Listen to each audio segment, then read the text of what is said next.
Hey everybody, and welcome back to Change Your Channel. I'm your host, Carol Redden, and with me today, again, I'm so excited, is my friend Andrea Scherrer, as in someone who shares, I would say, light and beauty and wonderful energy in the world. That's a good way to remember her last name. You may remember from my last video, she has a master's in counseling, is also a counseling faculty member, and offers every semester these great workshops. I can't say enough about them. In fact, I've attended them. There's one on science of happiness, one on atomic habits, and they're often around helping people change their mindset and also promote well-being. She has some new classes that she's going to be working on that we'll talk a little bit more about. Those classes are on resilience. But today we're going to be talking about post-traumatic growth. And if you know me, you know this is probably a word or phrase I've never used. We usually talk about it in terms of post-traumatic stress disorder. And in fact, in my first episode, I did talk about how I experienced that. So when Andrea mentioned this topic, I was like, yes, please, let's have it, because I want to know more about it. So Andrea, thanks so much for joining me today. I'm so glad you're here. I appreciate your time. As always, can you tell us more about what post-traumatic growth is in case it helps other people?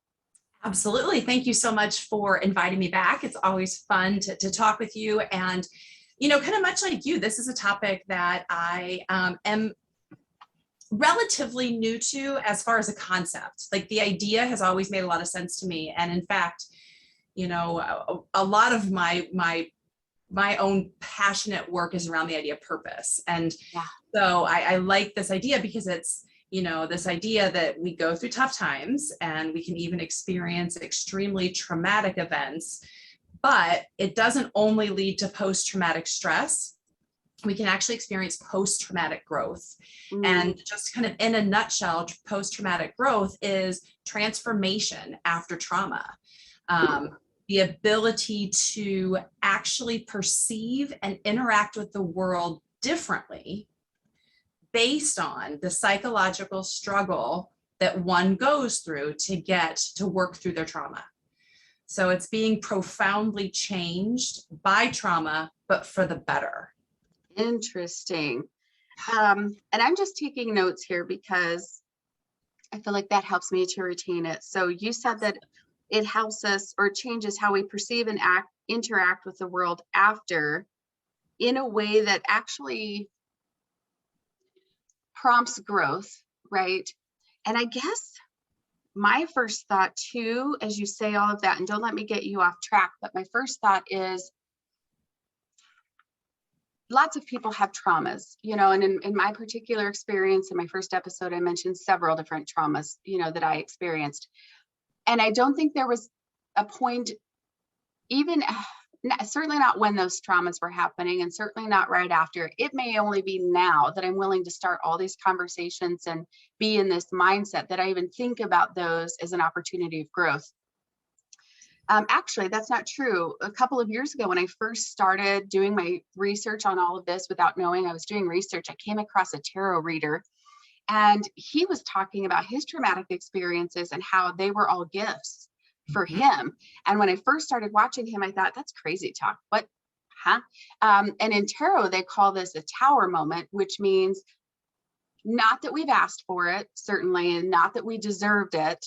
There can be a discussion around energy, but that it can provide us with a gift.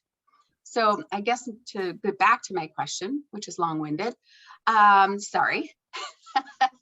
That's kind of how I do things sometimes, taking you on my journey. How do we get people, and maybe this jumps ahead, but how would we know it's an opportunity for growth? I guess this conversation just helps us to think about that. But for people who are going through traumas in the moment, do you have a thought as to how to even plant that seed that, okay, yes, this might be horrible, this might be life-changing, but some good can come from it? Yeah, I do think in many cases it is really planting the seed. It's that knowledge that, Viktor Frankl, if you've heard of the book, Man's Search for Meaning, and I'll come back to that as a recommendation, as something, it's a great book to read. He survived the Holocaust, and yet despite his experiences was able to create an entire theory around this idea. And his belief is life is not about seeking out pleasure, it's about seeking out meaning. You know, and that's, you know, it's this idea that everything that happens to us has meaning, you know, and we can choose to embrace that and try to like really figure out what the meaning is, or we can just let things happen and we can kind of become a victim to them. And I think that's why when we were talking about this topic as a potential topic for Change Your Channel, because, you know, it kind of goes both ways with Change Your Channel. We have the ability to change our channel and how we react to our trauma. Right. Trauma also does change our channel. Yeah. Oh, sure. You know, so it's, you know, it really kind of fits in with this, but, you know, and you mentioned something really important though. There's definitely the ability to find meaning after trauma. And if you're able to do that, all the research is showing that you're better for it, that you actually become a different and potentially more fulfilled person, reaching their potential in a way that they couldn't have gotten to without that pain. So like you said, not that you asked for it, not that you wanted it, but it almost unlocks something. But you know, it's you have to be willing to meet yourself where you're at, you know, and it can be, if you jump for yourself right to post-traumatic growth, I should be growing, I should be changing, I should be better. Or if a therapist does that or a friend does that. But I think especially if we do it to ourselves, that can be very minimizing and very invalidating. So it is a process. It is a process. You don't immediately know that the growth is happening. Yeah. And I appreciate that because when you're in something traumatic, whether it could be a car accident, it could be an assault, it could be, you know, military experience, it could be witnessing something, right? Trauma can be any number of things. That's not our first thought, which is how can I grow from this? I do think it would have helped me, even as a college student or, you know, high school student, for somebody to have planted the seed to say, none of this is awesome. Absolutely not. These things that are happening are not awesome, but they don't have to determine the rest of your life because, as you said, trauma sort of changes our channel. We talked about this, I think, especially if you have them at an earlier age, it kind of fits into that wiring of whatever's going on. And then we tend to think, well, that's just where I am. That's my reality. It's what I'm dealing with. And that's really why I started Change Your Channel, was to help people realize, nope, you don't have to stay there. In fact, opportunities for growth, development, and happiness exist. And it starts with us. You know, I have not heard of Viktor Frankl, so I definitely want to go back because I've read some other books by folks in the Holocaust. And that reminds me, there are people like Nelson Mandela, this gentleman here. I read a book by Simon Wiesenthal, have been through also very traumatic things, and they just choose not to place their energy in the past to relive those. They say, listen, I can move forward. And the last thing that I would want to say, and then I kind of want to bridge, if you don't mind, to just kind of comparing this with a similar topic is, oh gosh, maybe now that I've lost that train of thought, something that you said at the very end about how we're processing it, and life being about, you know, the meaning that's within it. I have lost it, which is totally okay. I'm sure I'll come back and then I'll blurt it out. Here's what I was thinking. No, and you know, I was doing the same thing. You say something and it triggers a thought and then my brain goes and I try to harness it back. But, you know, it's one thing that's really kind of interesting is, you know, post-traumatic growth and resiliency are related, but they're not the same. Right. Yeah. Resiliency is about bouncing back. Okay. And you might think of post-traumatic growth as bouncing forward. And one of the things I really liked, a way to conceptualize it that was very helpful to me, is that, you know, we have a stress, we have an adversity, we have a trauma, we experience something and we cope. Whatever we do is coping. And sometimes the way we cope is homeostatic. It returns us back to our baseline, and that's resilience. And that's very important. But sometimes coping can be transformative, and that can transform us in a good way, or it can transform us in a negative way. Yeah. So transformation isn't necessarily good, but it can be good. And that's where the changing your channel comes in. Yeah. Recognizing that something life changing, perspective changing is happening. And you have to really in many ways, you have to face what you don't want to. You have to feel your feelings. You Yeah. have to really meaningfully reflect, and you have to reach out and connect to others. And after a trauma, we might want to isolate. We might want to block our feelings. We might want to not think about it, but that's when there can still be transformation, but that transformation might be in some of those ways that we don't want to see, and so that difference is I think important to think about. That, like you said, nobody asks for the trauma, but there are still things, there's still ways that we can be in control, especially when life feels very out of control. Yeah, and that's a big, I would say, element of trauma, right? Is the lack of control. Usually something happened to us, or we witnessed something. And I think maybe that's what I was going to get at earlier. Is I do think there should be that period of processing. I can say this, and maybe I've said it in another video, but you never know who watches the video all the way through, so it's okay if I repeat. In my experience, especially at a young age, I think I mentioned my strategy. If you have fight, flight, or freeze, my go-to strategy is always freeze. Just shut down. So there was zero to very little processing of any of those traumas for a number of years. And what I found is it's almost, I don't want to refer to it or liken it to a cake, because the cake is delicious and wonderful and more layers would be awesome. This is more like layers of brick, because you can't get through them. So I had like this trauma, and I didn't have any resiliency because I didn't even process it. And then I have this trauma, this trauma, this trauma. And finally, those layer of bricks that created the wall, right? And I found that I think I was transformative, but I became a different person in a less good way. Yep. So I think that's what you're talking about there is, and maybe that's the element, is that change is going to happen one way or another. It's, do we want it to be in a positive direction, or do we want to let these traumatic experiences change us for the worse? Absolutely. When something happens to us, it is going to change us in some way. And it's sometimes easier to see when you're observing people from the outside, how it changes them. It's sometimes a little bit more insidious when it's ourselves. We don't really know. Oh yeah. But it's very possible to change yourself in the way that you want to change. And another thing you said that really kind of a bell went off in my head was, if you jump straight to what can I learn from this? What's the silver lining? If it's too fast, it's genuinely not very authentic. Yeah.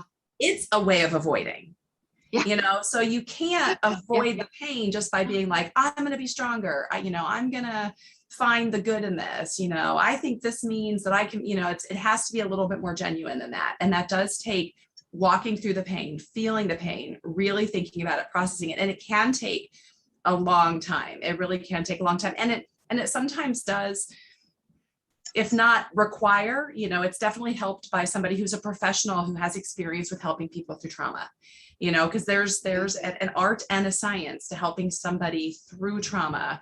That isn't, it's not just regular empathy. It's not just a listening ear, although those things are important. But it's a different approach, and that trauma informed approach can be so helpful. Yeah, and I appreciate that. It's a good reminder for anybody who's watching or listening. What we're talking about is there are things that you can do, right? You can process, you can feel, you can talk to people, which I hope more and more people do. And certainly you can reframe your thoughts, feelings, and actions. But in a lot of cases, that doesn't replace professional support. So we're not suggesting you can handle everything on your own. In fact, I would discourage, I'm sure you would as a counselor, trying to handle everything you ever go through on your own. So many people I know, and we talked about this, right? Because for those of you who may or may not know, I also teach classes at Scottsdale Community College, and I teach communication classes.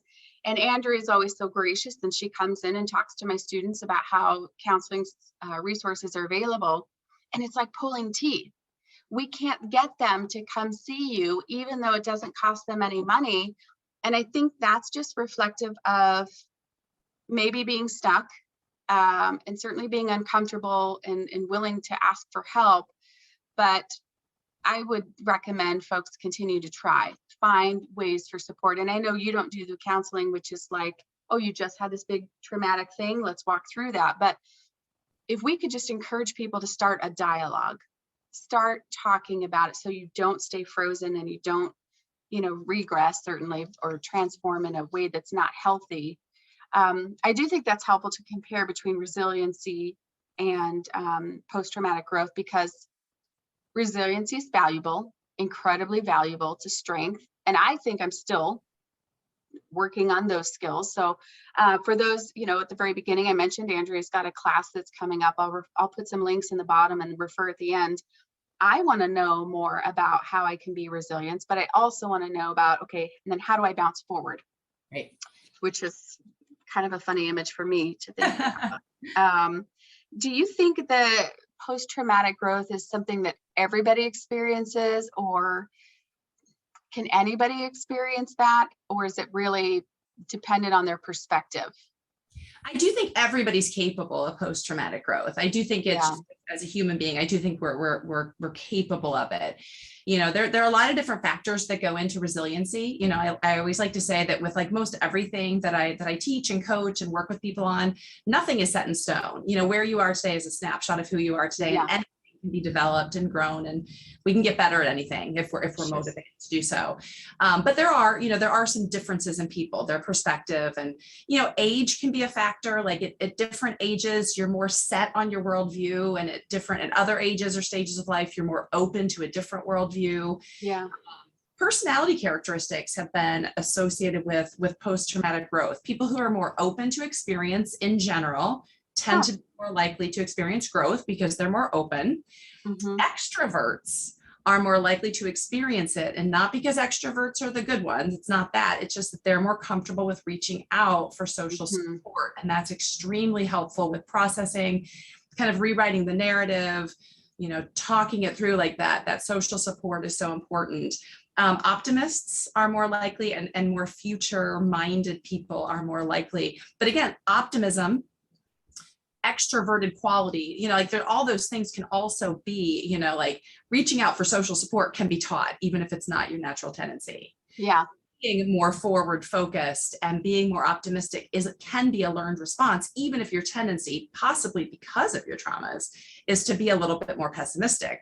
So it's also that, so yes, anybody can experience post-traumatic growth. One thing that's kind of interesting is that if somebody is very resilient, they might get stuck at baseline. They bounce back, but they stay there. And they don't have that struggle that requires them to really push through and then grow. So it's kind of interesting too. Like I'm always used to thinking of resilience as really good, and not that it's not. Sure. But there's a little bit of a chance of it being a little limiting too.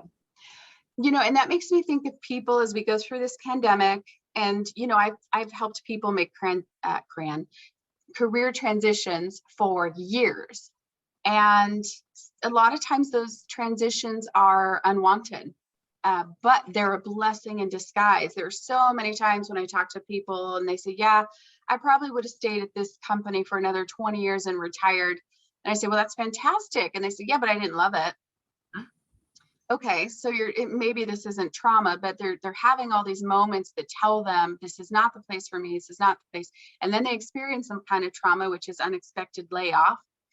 And some of them regress, and some of them I think become resilient and say, okay, I'm going to find another job just like that one. And then I say, but didn't you just tell me you didn't like the last one? Yeah, but that's what I know. So in my mind, that's resiliency. Like coming back to homeostasis, which is like, okay, if that's okay, that's better than regressing. But I think what you're saying with post-traumatic growth is like, yeah, but didn't you just say you always wanted to bake cakes for a living?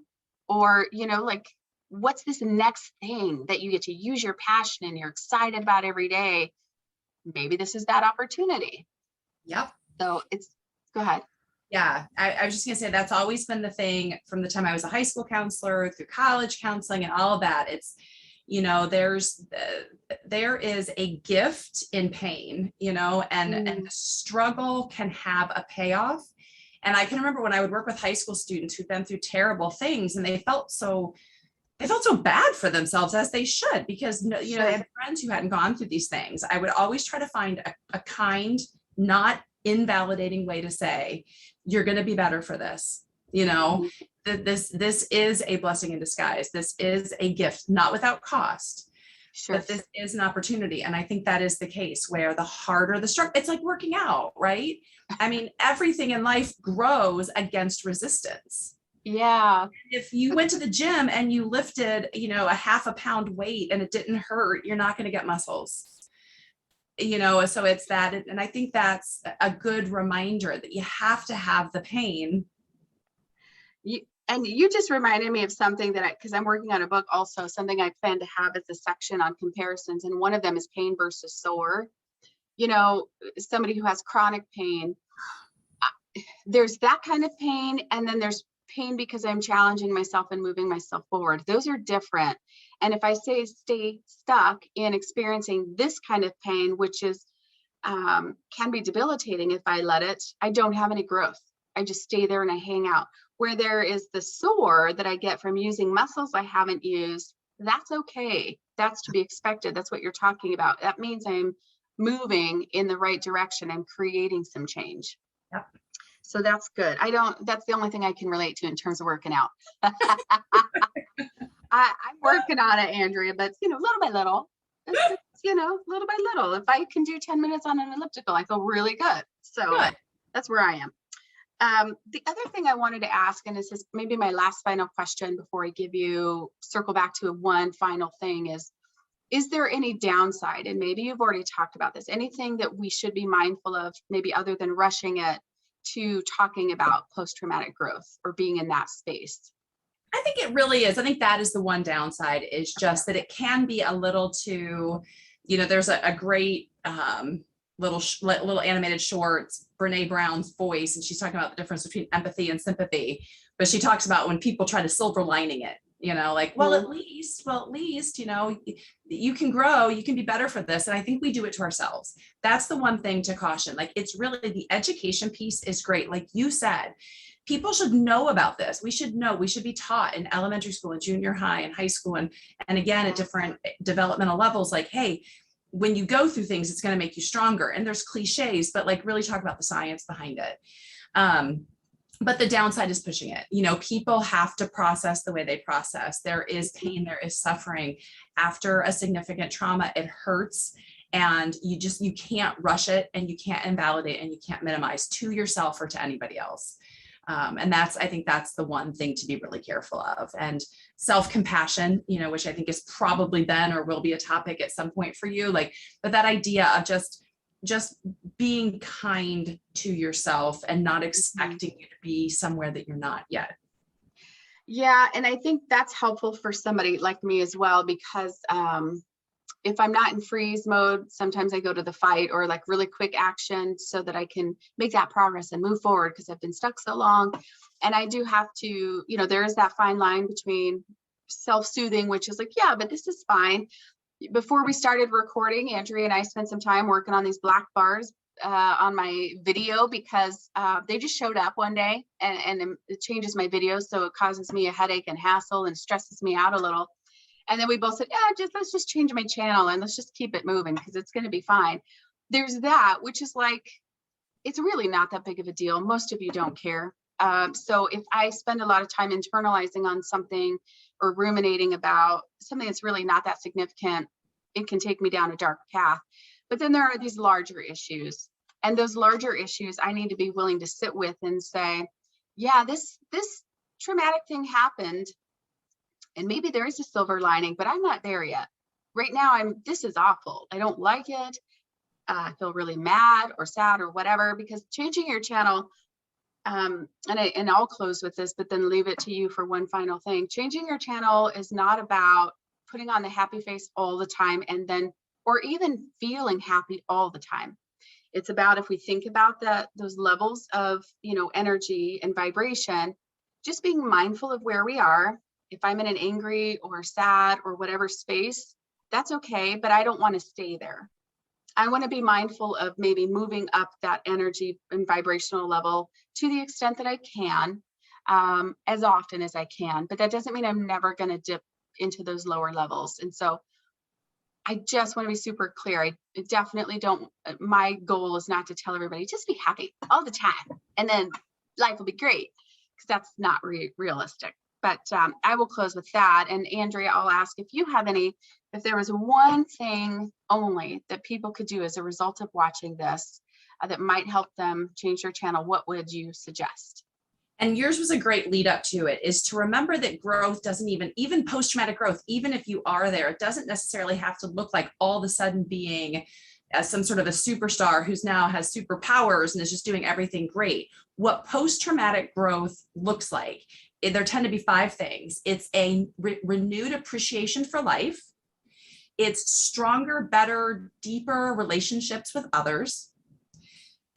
Having a sense that there are new possibilities in life, windows, doors that are opening that didn't seem like they were there before. More of a confidence in our own personal strength. And many times there's a spiritual change, whether that's purpose, could be religion, could be unrelated to religion, but it's typically those 5 things. So the one thing though, and that's, so it's kind of 5 things in one thing, but it's just to remember that also, even when you do get there, it might be smaller and subtle, you know, so to ask yourself, how do I have any of these 5 things? And if so, guess what? I have grown, even if I'm still hurting, even if I don't feel like I've had this, because the word transformation is a little bit intimidating sometimes. Yeah. Even if I don't feel like I've metamorphized from the cocoon to the butterfly, you know, do I have some of these 5 things? Those are great. So I appreciate that you shared all of them. I think I would have benefited from them in one or both instances where I was in rehab working on myself. Those were not presented to me, but that's okay. I might not have been ready to hear them. So I want to thank you again for your time. I think, as always, we could talk a lot more about all of these topics. For those who are interested in hearing more of what Andrea has to share, as I mentioned, Andrea offers free workshops that are open to students and the community members every semester. And I think they're usually about an hour. Is that right? 50 minutes, something like that. So I recommend checking them out. Also, starting this next semester, I'm going to put links in fall at Mesa Community College. Andrea's teaching the class on human resilience. I definitely want to check that out. It's a 3-credit class. And then in the spring, so about a year from now, 9 months, there's going to be a 1-credit version, which just means it's a little bit less content. It's also less money. Not that the community college is expensive, I think, for some people. So I would encourage you guys to check that out. I probably will attend or participate in one or both of them. And my understanding is that they both offer the opportunity to qualify you to take an exam. So I know that some of you who are watching work with patients, or you're in some kind of healthcare capacity, or working with children. I know that's a lot of people who are watching. I would say this would be something to look into, because think of all the lives you could change. If you could plant a seed with kids about just resiliency, or somebody in that moment to just plant the seed, I think we could help other people change your channel. So if you'd like to learn more about my content, you can go to my website, which is changeyourchannel.life. Also, I'm on Facebook, which is Change Your Channel. And I want to thank everybody for watching and listening, and have a great day. Bye, everybody. Everybody, bye. Thanks, Andrea. Thank you.